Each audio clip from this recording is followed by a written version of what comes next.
오늘 아침 일라디오. 벌써 바깥에 나오신 분들은 이른 아침 찬바람 때문에 옷깃을 여미셨을 것 같습니다. 밤사이에 찬 공기가 밀려 내려오면서 기온이 영하권으로 떨어졌습니다. 바람이 차서 체감온도는 더 낮게 느껴지는데요. 꽃샘추위가 찾아온 걸 보면 정말 봄이 코앞까지 온 것 같은데요.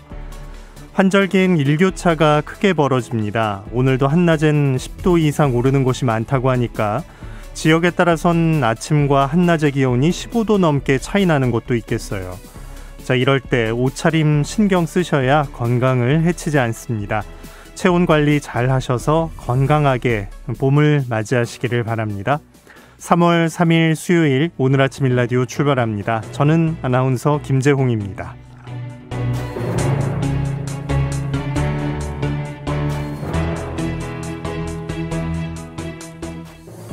지금 내륙 곳곳에 안개가 짙게 낀 곳이 있습니다. 차로 이동하실 때는 안개등 꼭 켜고 안전하게 이동하시기 바랍니다. 오늘 아침 일라디오 여러분과 함께 만들어가는 시간입니다. 단문은 50원, 장문은 100원 드는 유료 문자 샵 9730 이용하실 수 있고요.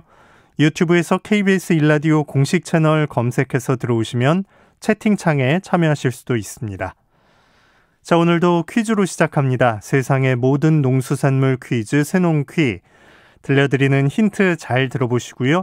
정답 아시는 분들은 단문 50원, 장문 100원 드는 샵 9730으로 보내주시기 바랍니다.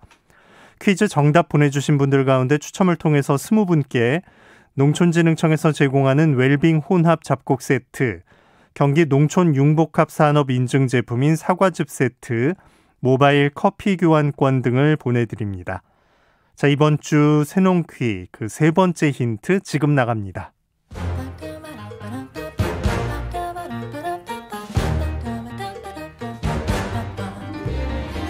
오늘 아침 일라디오가 선정한 농수산물을 맞히는 세상 모든 농수산물 퀴즈 새농퀴.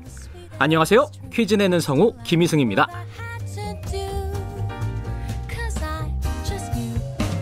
버드라운 이것이 밥상에 올라왔다는 건 반가운 봄이 돌아왔다는 얘기죠. 이것은 알칼리성 식품으로 미네랄이 풍부한데요. 예로부터 몸을 따뜻하게 해주고 피를 맑게 해준다고 해서 한방에서는 약으로도 많이 쓰였던 식재료입니다. 보드랍기로는 이른 봄 응달에서 자란 어린 잎이 제일이고 향과 맛도 뛰어난데요. 이 시기에 어린 잎을 따서 살짝 삶아 냉동실에 보관하면 1년 내내 맛있게 먹는 것도 가능합니다. 아참, 내일 모레가 개구리가 겨울잠에서 깨어난다는 경칩인데요. 그러고 보니 올챙이가 개구리로 자랄 때도 이것을 노래하더라고요. 개울가에 올챙이 한 마리 꼬물꼬물 헤엄치다 뒷다리가 앞다리가 팔딱팔딱 개구리 됐네. 이젠 다들 아시겠죠? 봄을 알리는 향긋한 이것은 무엇일까요? 정답을 아시는 분은 단문 50원, 장문 100원이 드는 유료 문자 샵 9730으로 보내주세요. 20분께 행운의 선물을 드리겠습니다.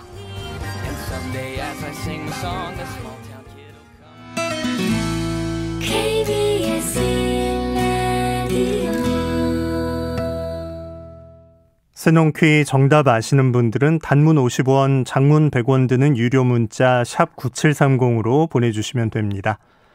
해외 농업 소식으로 이어갑니다. 나라 밖에서 화제가 되고 있는 농업 소식을 조윤주 외신캐스터와 함께 알아봅니다. 안녕하십니까? 네, 안녕하세요. 네, 자, 국제 곡물 가격이 심상치가 않은데 에그플레이션의 우려가 커지고 있다고요? 네, 맞습니다.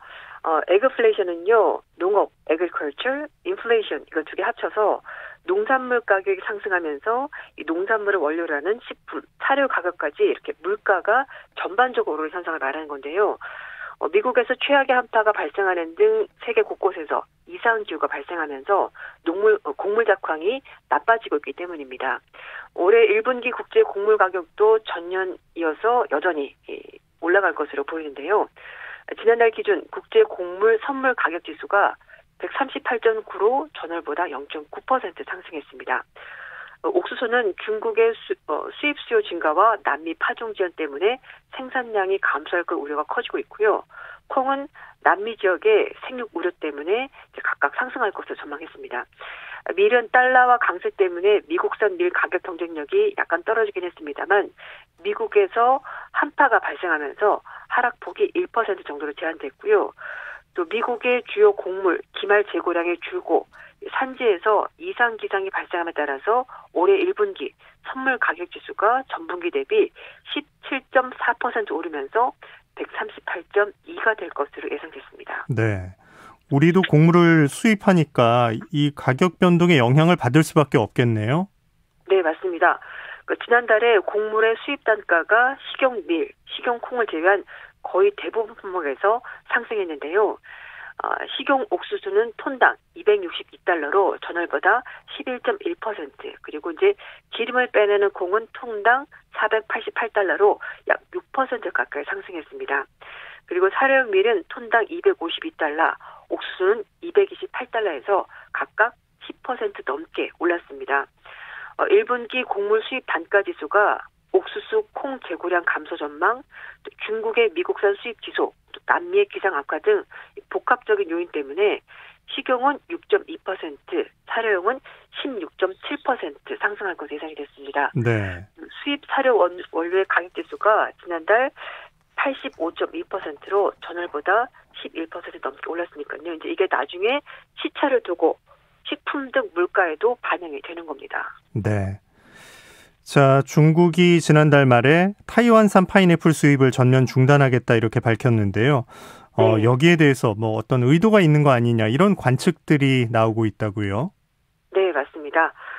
지난달 말에 중국이 타이완산 파인애플 수입을 3월 1일, 그러니까 이번 달부터 전면 중단하겠다를 밝혔는데요.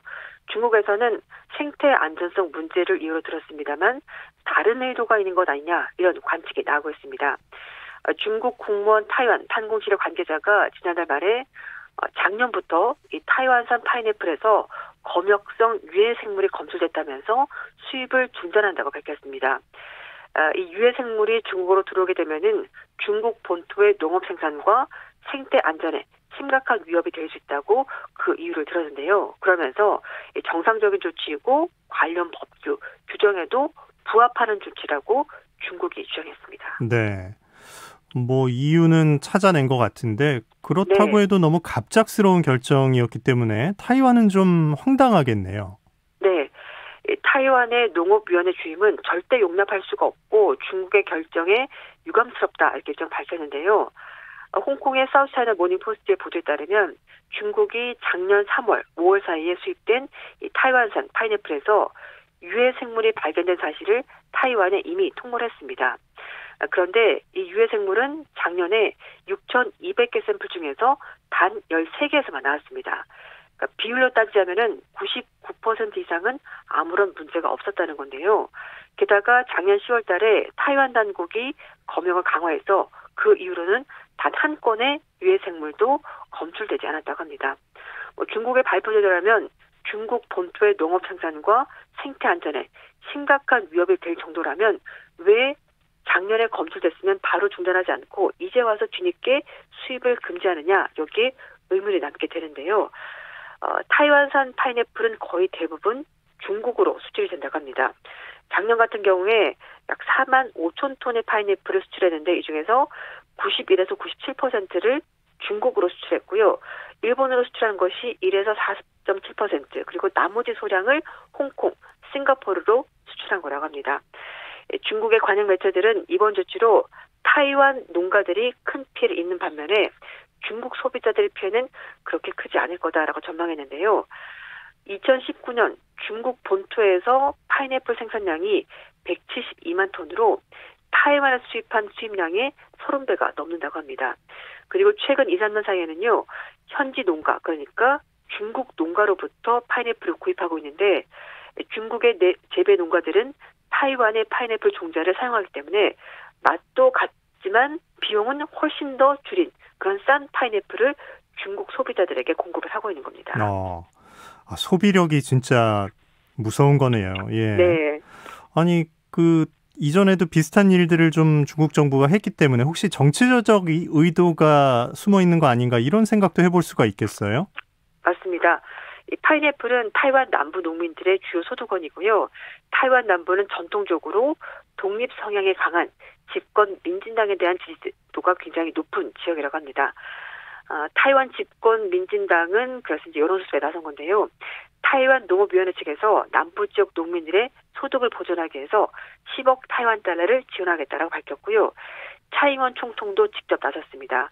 이 차이 총통이 파인애플 들고 있는 사진에 파인애플을 먹자 농민을 지원하자라고 적힌 글을 소셜미디어에 올렸고요. 또 3만 톤의 파인애플 수출을 목표로 중국이 아니라 미국, 일본, 싱가포르로 수출 시장을 다원화하겠다 이렇게 약속했습니다. 차이 총통 집권 이후에 군사 무력 시위 등 전방위로 충돌하고 있는 중국, 타이완 양측이 이번 파인애플을 두고 갈등하는 양상이기 때문에 정치적인 갈등이 이렇게 농산물까지 번진 것으로 보입니다. 네. 자, 중국 농민들의 소득을 보면 코로나19 이전 수준까지 회복된 것으로 지금 조사되고 있다고요? 네, 맞습니다. 중국의 경제일보에 따르면 작년에 중국 농민 1인당 순수입이 6,077위안으로 2019년보다 5.5% 늘었습니다. 3분기 연속 증가했다고 하는데요. 말씀하신 것처럼 코로나19 이전 수준까지 회복을 한 겁니다. 1인당 가처분 소득도 17,131위안으로 2019년보다 6.1% 늘었다고 하는데요. 농민들의 주 수입원인 식량 생산과 대주사액이 늘었기 때문이라고 중국 언론이 분석했습니다. 작년에 중국의 식량 생산은 1조 3,390억 근으로 이제 6년 연속 계속 증가하면서 풍년을 기록했다고 하는데요. 식량 생산은 2019년보다 약 1% 가까이 늘어나면서 사상 최고치를 경신했다고 중국 언론들이 전했습니다. 뿐만 아니라 농축업 생산도 회복세를 보이고 있다고 하는데요. 축산품 생산은 기본적으로 코로나19 이전 수준으로 회복했다고 합니다. 작년에 돼지고기, 소고기, 양고기 생산량은 모두 7,639만 톤을 기록해서 2019년과 비슷한 수준을 유지했다고 하는데요. 아프리카 돼지 열병 때문에 타격을 입었던 돼지도 사육주 수가 크게 늘었다고 합니다. 네. 자, 이런 가운데 아프리카 돼지열병 변이 바이러스도 나왔다고요? 네, 맞습니다. 증상이 경미해서 발견하기가 어려운 아프리카 돼지열병 변이 바이러스가 확산되고 있어서 굉장히 위협적이라고 하는데요. 중국의 온라인 경제 매체인 차이시는 중국 과학자들이 징후는 덜하지만 탐지하기가 더 어려운 아프리카 돼지열병 변이 바이러스가 확산되고 있다는 사실을 발견했다면서 2018년 이후 중국을 휩쓸고 있는 아프리카 돼지열병의 예방, 통제, 새로운 도전이 등장했다고 전했습니다. 하얼빈 수의학연구소 연구원들이 지난달에 발표한 사이언스 차이나 생명과학에서 새로운 변이 균주를 문서화했고요. 변이 바이러스가 이미 농가에 돼지 개체에 반연했다 이렇게 경고를 했다고 합니다. 중국 군사수의학연구소도 지난 1월 달에 비슷한 연구 결과를 발표했는데요. 전문가들은 변이 바이러스의 치명률이 기존의 아프리카 돼지열병 바이러스보다 낮긴 하지만 면역력을 크게 떨어뜨려서 돼지의 생명 위협할 수 있다고 분석했습니다. 면역력이 약해진 돼지는 만성질환에 시달리게 되고요. 그렇게 되면은 건강한 자두를 생산하기가 어렵게 된다고 합니다. 네. 치명률이 좀 낮긴 하지만 면역력을 떨어뜨리는 변이 바이러스. 네. 양돈 농가들 입장에선 좀 많이 힘이 들겠네요. 그렇습니다. 이 아프리카 돼지열병은 사람에게 전혀 위협적이진 않지만은 돼지가 만약에 여기에 아프리카 돼지열병에 걸리게 되면요 치사율이 100%라고 합니다. 이런 상황에서 증상이 경미해서 돼지열병에 걸린 사실을 모르는 사이에 변이 바이러스가 빠르게 확산되면은 2018년 그리고 2019년 중국 대륙을 휩쓸었던 아프리카 돼지열병이 재유행할 수 있다는 우려가 나오고 있습니다. 특히 중국은 세계 돼지고기의 절반 이상을 생산하고 있습니다만 이 중 30%는 질병으로부터 동물을 보호할 수 있는 전문 지식이나 자금이 부족한 소규모 농가에서 생산하고 있기 때문에 이렇게 변이 바이러스까지 퍼지게 되면은 양돈 농가가 큰 타격을 입을 수밖에 없는데요.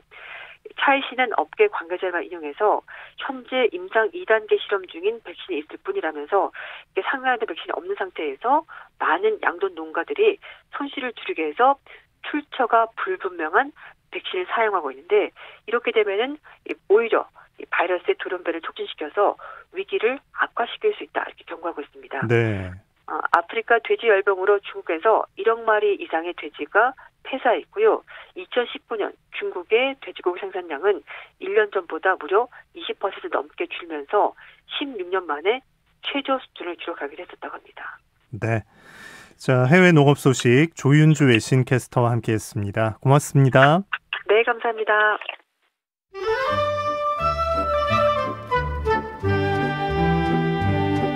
아침을 깨우는 정겨운 이야기가 있습니다. 매주 월요일부터 토요일 오전 6시 15분 KBS 오늘 아침 일라디오.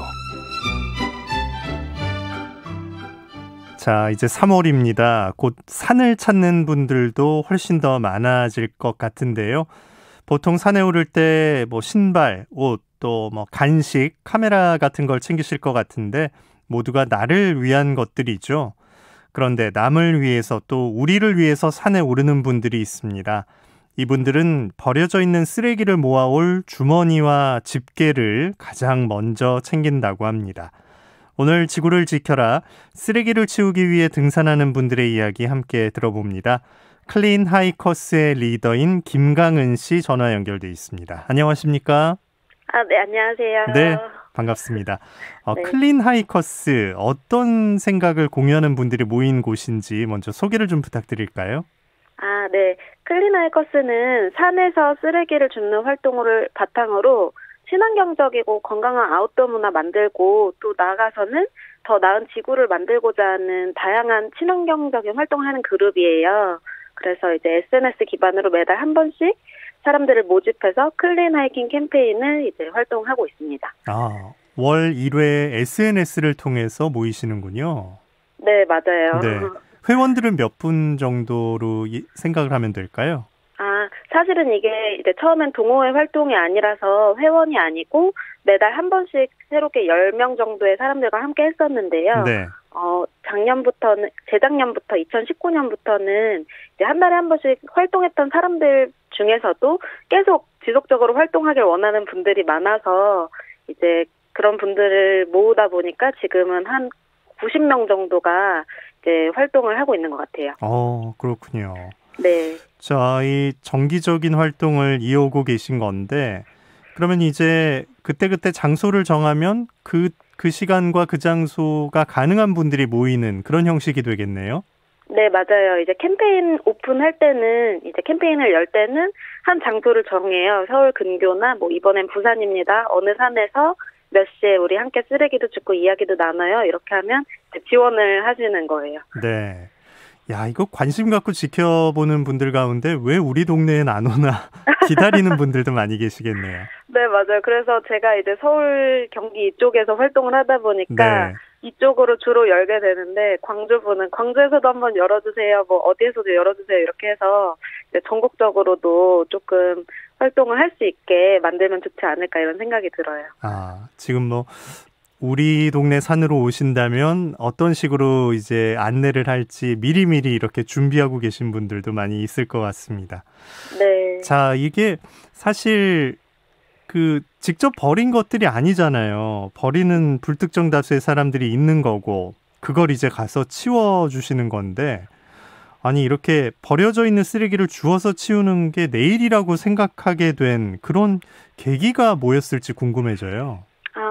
이제 제가 처음에는 쓰레기를 좋아해서도 아니고 줍겠다고 시작한 일은 아니고 처음에는 이제 산을 좋아하게 되다 보니까 개인적으로 힘들었던 시간에 산을 통해서 치유를 많이 받았거든요. 네. 그래서 그때부터 산에 푹 빠져서 다니다 보니까 이제 해외 산도 경험하고 이제 몇 년간 산행을 하다가 어느 순간에는 그 쓰레기들이 눈에 들어오더라고요. 그래서 이제 저는 개인적으로 산에게 되게 얻는 것도 많고 많은 사람들이 산이 좋고 또 산에서 얻는 것들이 많다고 생각해서 올 텐데 그렇게 산을 좋아한다는 사람들이 이런 쓰레기를 버리는 것 자체가 이제 이해가 안 되고 또 그런 거를 좀 산을 좋아하는 사람으로서 지켜만 보고 불평만 하는 게 과연 옳은 일인가? 약간 이런 생각이 들면서 산에서 쓰레기를 줍는 거를 한번 해볼까 이런 생각이 들었어요. 그래서 처음 계기는 지리산 산행을 갔을 때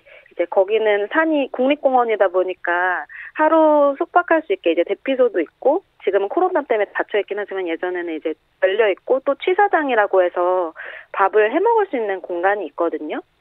그래서 거기에 이제 지리산을 갔다가 내려오는 길에 이제 취사장에 들렀는데 너무 많은 술병과 쓰레기, 음식물 쓰레기랑 막 그런 안 좋은 풍경들이 이렇게 있어가지고 예. 그때 조금 그 장면이 너무 충격이었어서 그날 쓰레기를 주우면서 내려오다가 이제 저도 SNS 활동을 열심히 하는 편이라서 그 이야기를 이제 사실은 좀 불편한 이야기지만 그거 올렸어요. 그래서 이제 사람들이 다들 불편해하고 별로 안 좋아할 거라고 생각하면서도 이 이야기는 해야겠다라고 생각해서 올렸는데 오히려 많은 사람들이 되게 공감해 주시고 저도 그런 적 있다. 그렇게 기분 나빴던 적 있다. 이런 이야기들을 많이 해주셔서 그러면 산에 이런 산을 좋아하면서도 이런 걸 느낀 사람들끼리 한번 무언가 활동을 이런 행동을 해봐야겠다 이렇게 생각해서 시작하게 된 것 같습니다. 네. 내가 좋아하는 곳이 쓰레기로 더럽혀져 있다는 게 싫으셨고 그걸 이제 치울 사람들을 함께 생각을 공유를 하신 건데 네. 그러면 지금까지 얼마 정도의 쓰레기를 가져오셨다라고 이렇게 좀 짐작을 해볼 수 있을까요? 사실 그거를 일일이 처음부터 재지는 않아서 정확하게 하긴 어렵지만 일단 저희가 누적 참여자 수가 500명 정도는 되었어요. 그래서 누적 이제 한 사람당 많이 주우면 뭐 1, 2kg 정도는 줍고 보통 한 1kg 정도를 줍는 것 같더라고요. 네. 그래서 그런 것들을 따져봤을 때 이제 한 500에서 800kg 정도는 저희가 수거하지 않았을까 이제 3년간 했으니까 아유, 네 그렇게 생각하고 있습니다. 큰일 하셨습니다. 그것도 산에서 그걸 가지고 온다는 게 그러면 이제 이 정도로 활동을 좀 해보셨으면 이제 산에 가보면 이런 곳에 좀 쓰레기가 많더라 이런 통계 같은 것도 좀 쌓이셨을 것 같아요. 아, 맞아요. 사실 진짜 아이러니하게 예. 사람들이 쉽게 닿는 곳이 더 쉽게 더러워지고 훼손되는 것 같더라고요. 그래서 쓰레기가 특히 많은 곳은 인간들이 이제 사람들이 쉽게 갈 수 있는 낮은 산이나 둘레길 그리고 그 중에서도 특히 쉼터 주변 그리고 어떨 때는 등로 밖에 오랫동안 이제 수거되지 않은 쓰레기들이 파묻혀 있는 경우가 많아요. 네. 아유, 많이 다니는 곳에 많다는 게, 그러니까 그냥 아무 좀 거리낌 없이 두고 오신다 이런 생각이 들어서 좀 마음이 아픈데, 네. 의외의 공간에서 나온다고 하면 어떤 곳들에서 쓰레기가 발견이 되나요? 의외라고 하면 일단, 웃긴 게 바위 틈이나 땅속이나 나무가 이제 가지고 있는 그런 홈 같은 사이에 굳이 거기다가 네. 아이고 예. 그것도 정성인 것 같은데요. 이제 등로에 버리면 줍기라도 쉬운데 이렇게 숨겨놓는 경우가 있어서 이게 숨겨놓는다는 건 또 그게 부끄러운 행동이거나 이제 보여지면 안 된다는 행동인 걸 아는 거잖아요. 그렇죠. 그래서 그런 것들이 읽혀서 진짜 좀 화가 나기도 하고 또 답답하기도 하고 그런 마음이 드는 것 같아요. 네. 이 모아 보면 다 생활 속에서 쓰는 그런 쓰레기가 나오는 거죠. 네, 정말 산이 만물상이라고 해야 될 수 있을 정도로 진짜 세상의 모든 물건들을 볼 수 있는데, 네. 당연히 과자 껍질이나 플라스틱 물병, 과일 껍질, 나무젓가락, 담배꽁초 이런 건 기본 베이스고, 조개 껍데기나 게딱지, 유모차, 건강즙, 오래된 벽시계나 속옷, 사골뼈, 70, 80년대 레트로 감성의 그런 쓰레기들도 굉장히 많고요. 매번 새로운 걸 갱신하고 있습니다. 오래된 것도 나오고 벽시계 같은 것도 누가 산에 갖다 놓기도 하는군요. 네. 예. 원래 생활에서 사용하고 있는 거를 이제 파묻는 경우도 있는 것 같아요. 네. 요즘 저희도 수요일마다 이런 얘기를 하고 있고 쓰레기 처리 방법에 대해서 많이들 고민을 하고 있는데 네. 이런 걸 산에서 모아 오시면 이건 어디로 이제 가게 되나요? 저희도 이제 산에서 쓰레기를 주우면서 이거를 처리하는 게 가장 어렵긴 한데 또 대중교통으로 이용하면서 이 쓰레기를 다 수거한 쓰레기를 들고 가는 게 어렵더라고요. 네. 그래서 이제 어느 정도 저희가 쓰레기를 수거했으면 한 공터 같은 데서 큰 돗자리를 깔고 이제 이제 다 털어서 어떤 쓰레기가 나왔는지 확인도 하고 분류 작업을 해요. 그러면서 뭐 정크 아트라고 해가지고 쓰레기를 좀 모양 형상으로 만들어서 이제 예술 작품처럼 가볍게 캐주얼하게 만드는 것도 있는데 예. 그런 것들을 이제 분류를 해서 대부분 이제 파손되거나 너무 많이 더러워진 쓰레기들이 많기 때문에 그런 것들은 이제 일반 쓰레기로 분류하고 그 중에서도 이제 재활용 가능한 것들은 모아가지고 따로 이제 배출을 해서 그 지역에 내려와서 지역에 있는 배출 장소에 이제 물어서 거기에서 배출을 하고 일반 쓰레기 봉투도 그 지역 봉투로 사용해서 이렇게 처리를 하고 있어요. 아유, 그 노력과 창의성 또 뭐 거기서 얻는 보람도 있으실 테니까 그건 이제 빼놓더라도 실제 네. 발생하는 비용은 어떻게 만드시는 건가요? 저희가 뭐 활동하는데 그렇게 큰 비용이 발생은 하진 않아서 일단 개인적으로 준비를 다 하도록 하고요. 예. 이 참여하는 분들의 어떤 소정의 이제 회비. 활동비라고 해야 네네. 네, 그런 걸로 이제 회비를 걷지는 않는데 이번 참여할 때는 이제 참여비로 한 5,000원 정도씩 모아서 우리가 뭐 남는 돈은 뭐 커피도 차도 사 먹고 이렇게 합시다 이런 식으로 이제 지금은 운영하고 있어요. 그 일반 쓰레기 봉투 값이 거기서 나오는 거군요. 네, 맞아요. 네. 아이고. 여러 산을 다니셨고 또 국립공원을 다니셨을 텐데 정말 이런 기억에 남는 경험은 한번 나눠보고 싶다 이런 게 있을까요? 그래도 뭐 안 좋았던 기억도 많고 좋았던 기억도 많은데 그 중에 한 가지를 전해보자면 이제 제가 함께 사람들이랑 같이 근교가 아니라 춘천에 이제 사막산에 오른 적이 있어요. 그래서 네. 쓰레기를 엄청 좀 돌산이어서 힘들게 줍고 내려와서 좀 지쳐 있는 상태인데 거기에 사찰이 조그맣게 하나 있더라고요. 그래서 이제 지나가면서 여기 이제 스님한테 손 좀 씻을 수 있냐 이렇게 이야기를 붙이다가 저희가 하는 활동 이야기를 들으시고는 직접 기르신 수박을 이렇게 가져오셔가지고 그 자리에서 이렇게 잘라주시는 거예요. 예. 저희가 했던 활동들을 어떻게 보면 좀 응원해주시는 의미로 이제 수박을 나눠주시고 이런저런 이야기를 했는데 그런 것들을 생각하면 그래도 우리가 하는 일들이 좀 더 보람된 일이구나 이런 걸 많이 느꼈던 경험인 것 같아요. 네. 아유, 수박도 정말 기르신 걸 이렇게 또 가지고 네. 와주셨네요. 네. 이 활동을 이렇게 할 때마다 이게 사람들 눈에도 보이잖아요. 이거 쓰레기를 주워 가시는 모습이. 네. 관심을 좀 많이들 표현을 하시는 편입니까? 네, 굉장히 관심을 많이 왜냐면은 젊은 사람들이 좀 어느 정도 그룹을 이루고 네. 똑같이 집게를 들고 뭔가 이제 뒤지고 있으니까 그런 것들을 많이 쳐다보시기도 하고 저희가 이제 SNS로도 이런 활동을 좀 인식을 변화시키기 위해서 많이 이야기를 올리거든요. 그러면은 많은 분들이 젊은 분들이 좀 대단합니다, 뭐 감사합니다, 뭐 이런 이야기도 많이 해주시고 좀 더 이런 문화가 퍼져나가는 거를 체감하고 있어요. 네. 또 산 찾는 분들이 마음이 또 다 건강하신 분들인데 혹시나 우리가 이런 활동을 하는데 그 앞에서 버리는 분들도 보신 적이 있을까요? 네. 모르고 버리셨겠지만, 네. 아유. 되게 웃겼던 경험이 이제 마스크를 이제 쓰고 가시던 한 어르신이 마스크를 나무 가지에 이렇게 거시는 거예요. 걸어요? 그래서 예. 네, 잠깐 이렇게 하고 뭘 하시려는 건가 하고 이제 보고 있었는데 그걸 걸고 새로운 마스크를 이제 끼시고 가시더라고요. 아이고. 그런 것도 있고 저희가 이제 쓰레기를 주우니까 뭐 농담 우스갯소리로 하시는 이야기일 수도 있는데 저런 사람들이 다 이제 주우니까 우리는 괜찮아 이렇게 해도 돼 약간 이런 식으로 하는 경우는 좀 이제 화가 났었던 경험인 것 같아요. 줍는 사람 따로 버리는 사람 따로. 네. 아이고. 쓰레기 문제 진짜 더 이상 미룰 수가 없는 일이고 특히 또 좋아하는 공간이 더럽혀진다는 게 참 싫은 건데 오늘 얘기 듣고 지금 저희 청취자분들도 저는 SNS를 잘 하지 못하는데 혹시 참여할 방법이 있을까요? 이런 질문도 많이 올라오고 있습니다. 그런가요? 네. 동참하는 것도 그렇고 내가 생활 속에서 좀 실천할 때 어떤 점을 좀 미리 해보신 분으로서 좀 조언을 주실 수 있을까요?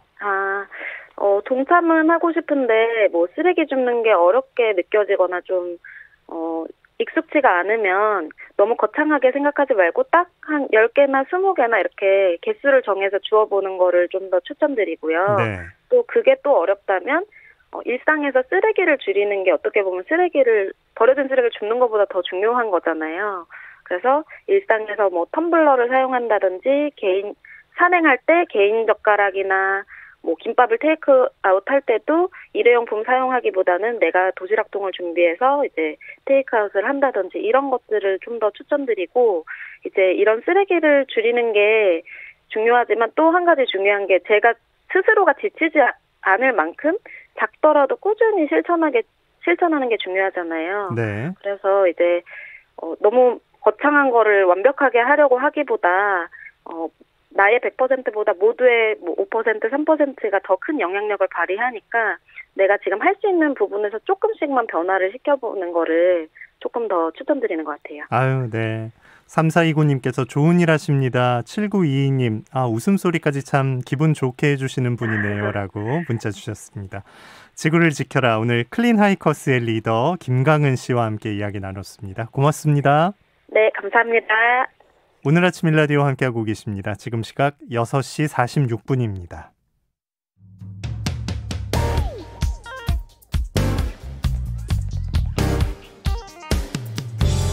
오늘 아침 뉴스 브리핑 정상근 기자와 함께합니다. 안녕하십니까? 네, 안녕하십니까? 네, 윤석열 검찰총장 인터뷰가 어제 종일 이슈가 됐죠? 네, 국민일보가 어제자로 윤석열 검찰총장과의 인터뷰를 내보냈는데요. 이 인터뷰에서 윤석열 총장은 민주당이 추진 중인 중대범죄수사청에 대해서 맹비난을 퍼부었습니다. 윤석열 총장은 검찰의 수사권 박탈은 이 정치, 경제, 사회 분야에 힘있는 세력들에게 치외법권을 제공하는 것이다 라면서 이 민주주의의 퇴보이자 헌법 정신의 파괴라고 주장했고요. 이 단순히 검찰 조직이 아니라 70여 년 형사사법 시스템을 파괴하는 졸속 입법이라면서 직을 걸어 막을 수 있는 일이라면 100번이라도 걸겠다라고 말했습니다. 윤석열 검찰총장의 언론 인터뷰는 사실상 처음인데요. 그만큼 윤석열 총장이 작심하고 한 발언으로 보입니다. 또 윤석열 검찰총장은 자신의 주장이 검찰 권한이 아닌 국민 권익을 지키기 위한 것이다 라고 주장했고요. 이 코로나19로 힘든 국민들께서 관심의 여유가 없으시겠지만 이 졸속 입법이 이루어지지 않도록 두 눈 부릅뜨고 지켜보시길 부탁드린다라고 밝혔습니다. 네, 이 인터뷰를 접한 각계 반응은 어땠습니까? 네, 일단 청와대는 중대범죄수사청 관련 국회 논의가 아직 진행 중이라는 점을 강조했습니다. 이 국회가 관련해서 국민들의 의견을 두루 들을 것이라면서 이 검찰도 정해진 절차에 따라 차분히 의견을 개진해야 한다라고 지적했습니다. 이 여당 의원이 발의를 하긴 했지만 이 당론으로 채택된 것도 아닌데 왜 언론에 대고 반대 의사를 밝혔느냐라는 우회적 비판이라고 언론은 해석을 하고 있습니다. 특히 청와대가 여당이 검찰개혁 입법 속도전에 물밑 조율을 하면서 여당 내 강경파를 설득해온 것으로 알려진 상황에서 윤석열 총장의 인터뷰가 너무 성급했다 이런 불만도 나왔다고 합니다. 한편 박범계 법무부 장관은 수사 기소 분리와 관련된 검찰 구성원들의 여러 걱정에 대해서 잘 알고 있고 또 다양한 의견을 들을 필요가 있다고 생각한다라는 입장을 밝혔습니다. 네. 자, 이문정 검사 관련해서 그 수사 사건 재배당도 논란이 있는데 대검의 입장이 나왔는데 어떻게 봐야 할까요? 네. 이문정 대검찰청 감찰정책연구관은 10년 전 이 한명수 전 국무총리 사건 재판 과정에서 이 특수부 검사들이 이 재소자들에게 허위 증언을 강요한 의혹에 대해서 감찰 업무를 맡아왔습니다. 이후 반년 가까이 수사 없이 조사만 수행해 왔는데요. 최근 검찰 인사에서 서울중앙지검 검사로 겸임 발령을 받아서 수사권을 손에 쥐었고 이문정 검사는 곧바로 허위 증언 강요 사건을 정식 수사하겠다라고 보고했습니다. 그런데 어제 대검찰청은 해당 사건을 다른 검사에게 배정했습니다. 처음부터 해당 사건을 이문정 검사에게 배당한 적이 없다라는 것이 대검의 입장인데요. 이문정 검사는 자신의 SNS에 안타깝고 한숨이 나오면서도 달리 어찌할 방도가 없어 답답하다라고 심경을 밝혔습니다. 네. 검찰은 또 차규근 출입국 본부장에 대한 구속영장을 전격 청구했는데 이게 어떤 뜻이 담겨 있는 거죠? 네, 이 김학의 전 법무부 차관의 출국금지 사건을 수사 중인 검찰이 어제 이 차규근 법무부 출입국 외국인 정책 본부장에 대해서 전격적으로 구속영장을 청구했습니다. 혐의는 직권남용 권리행사 방해, 허위 공문서 작성 및 행사, 직무유기 등인데요. 이 차규근 본부장은 김학의 전 차관에 대한 출국 금지 조치 관련 의혹의 핵심 인물로 이기원 당시 대검 과거사 진상조사단 검사가 불법 취득한 개인정보를 통해 해외 도피를 하려던 이 김학의 전 차관을 긴급 출금 조치한 사정을 알면서도 이 출금 요청을 승인한 의혹을 받고 있습니다. 네. 이에 차규근 본부장은 구속영장 청구 뒤에 이 수사 기소의 타당성을 검토하는 검찰 수사심의위원회 소집을 신청하기도 했습니다. 네. 자, 코로나19 상황 알아보죠. 신규 확진자 어땠습니까? 네, 어제 0시 기준 코로나19 신규 확진자 수가 344명이었습니다. 사흘째 300명대 확진자가 나왔는데 오늘은 대규모 집단 감염이 반영되면서 400명대, 많으면 500명대의 확진자가 나올 수도 있을 것으로 보입니다. 이 대규모 집단 감염은 경기도 동두천시에서 일어났는데요. 어제부터 이틀간, 그제부터 이틀간 무려 105명의 신규 확진자가 나왔는데, 이 동두천시는 양주시 등 인근 지역에서 외국인 확진자가 늘어나자 이 지역 내 외국인 4천여 명을 대상으로 선제 검사를 실시 중이었습니다. 그리고 그 결과 대량 집단 감염이 확인된 상황입니다. 때문에 확진자 대부분이 외국인인데요. 이 대부분 무증상자로 이 거주지는 동두천이지만 이 직장 등 생활권은 양주, 포천, 남양주, 인천 등 다양한 것으로 조사가 됐습니다. 이 문제는 이들의 역학관계가 확인되지 않고 있다는 점인데요. 그러다 보니까 지역사회 감염 우려도 함께 커지고 있는 상황입니다. 네. 김진애 열린민주당 서울시장 후보가 의원직을 사퇴했어요. 네, 열린민주당 국회의원이자 서울시장 예비후보인 김진애 의원은 어제 의원직을 내려놓겠다라고 밝혔습니다. 8일까지 공직자 사퇴 시한에 부여받지 않고 박영선 민주당 후보와 단일화 협상에 나서겠다라는 것이 그 이유인데요. 네. 이 김진애 의원은 민주당과 열린민주당이 함께 승리하려면 충실한 단일화 방식이 필요하고 그 과정을 서울 시민들이 흥미진진하게 여길 수 있어야 한다라고 말했는데요. 김진애 의원은 그동안 여권 단일화는 불가피하다라면서도 보궐선거에 출마하는 국회의원 등 공직자의 사퇴 시한인 8일까지 논의를 끝내기엔 너무 촉박하다 이렇게 주장을 해왔었습니다. 네. 한편 김진애 의원이 사퇴하면 김의겸 전 청와대 대변인이 의원직을 승계하게 됩니다. 네. 자, 국민의힘과 국민의당은 그 보궐선거 단일화 협상을 앞두고 신경전을 좀 이어가는 그런 모양새죠? 네, 이 김종인 국민의힘 비상대책위원장은 그제에 이어서 어제도 이 제3지대 후보로 단일화돼서는 시장 선거에 이길 수 없다라고 주장했습니다. 그러면서 안철수 후보의 지지율은 솔직하게 얘기해서 진짜 지지율이 아니라면서 안철수 후보가 그걸 착각하는 것 같다라는 말도 했습니다. 앞서 김종인 비대위원장은 법적으로 불가능하다라면서 안철수 후보가 4번, 그러니까 국민의당 당적을 유지하면 이 단일 후보가 돼도 선거운동을 도와주지 못한다 이렇게 주장한 바 있는데요. 하지만 중앙선거관리위원회는 언론 인터뷰를 통해서 단일화를 할 경우 다른 정당 후보를 위한 선거운동도 가능하다 이런 답변을 했다고 합니다. 실제로 문재인 당시 민주당 대표도 선거연대를 한 정의당 울산 지역 후보를 위해서 지지 유세에 나서기도 했었는데요. 결국 김종인 위원장 측이 법적 검토나 전례 확인 없이 안철수 후보를 향해 입당을 압박한 셈이 됐습니다. 이 안철수 후보는 전부 다 유연한 입장인데요. 실무 협의가 시작되면 기호 문제는 서로 심도 있게 의논할 부분들이라면서 무리 없이 진행될 것이다라고 밝혔습니다. 네. 최근에 광명시흥 3기 신도시가 발표됐는데 그 전에 LH의 직원들이 땅을 사놨다라고 해서 논란이 되고 있어요. 네, 한국토지주택공사 직원 10여 명이 지난달 신규 공공택지로 발표된 경기 광명 시흥의 신도시 토지 7,000평을 사전에 사들였다라는 의혹이 제기됐습니다. 이 참여연대와 민주사회를 위한 변호사 모임은 어제 기자회견을 열고 이 토지대장에서 LH 직원 여러 명의 지분을 나눠 매입한 정황을 확인했다라고 주장했습니다. 이 분석 결과 2018년 4월부터 2020년 6월까지 이 수도권 LH 직원 14명과 이들의 배우자, 가족이 모두 10필지 이 7천여 평을 1,100억 원가량에 매입한 것으로 파악됐습니다. 이 매입 자금 중에 약 58억 원이 금융기관 대출이었는데 이 특정 금융기관의 대출이 몰려 있었다라고도 합니다. 그리고 이들이 매입한 토지는 신도시 지정 지역을 중심으로 분포해 있기 때문에 개발에 들어가면은 수용보상금, 대토보상을 받을 수 있는 곳이기도 합니다. LH 직원들이 농사를 위해서 이 땅을 샀다고는 볼 수 없으니 투기 목적의 매입일 가능성이 높은 상황이고요. 또 이들은 주로 보상 업무 담당자들이어서 높은 보상을 받는 방법을 잘 알고 있을 것으로 보입니다. 실제로 수천 그루의 묘목을 이미 심어놨다라고도 하고요. 특히 LH 임직원들이 미공개 정보를 이용했을 가능성이 있는지도 핵심인데요. 참여연대와 민변은 무작위로 선정한 일부 필지를 조사해서 이 같은 의혹이 드러난 만큼 국토교통부 그리고 LH가 더 큰 규모의 투기 그리고 도덕적 해이가 존재할 가능성이 있다면서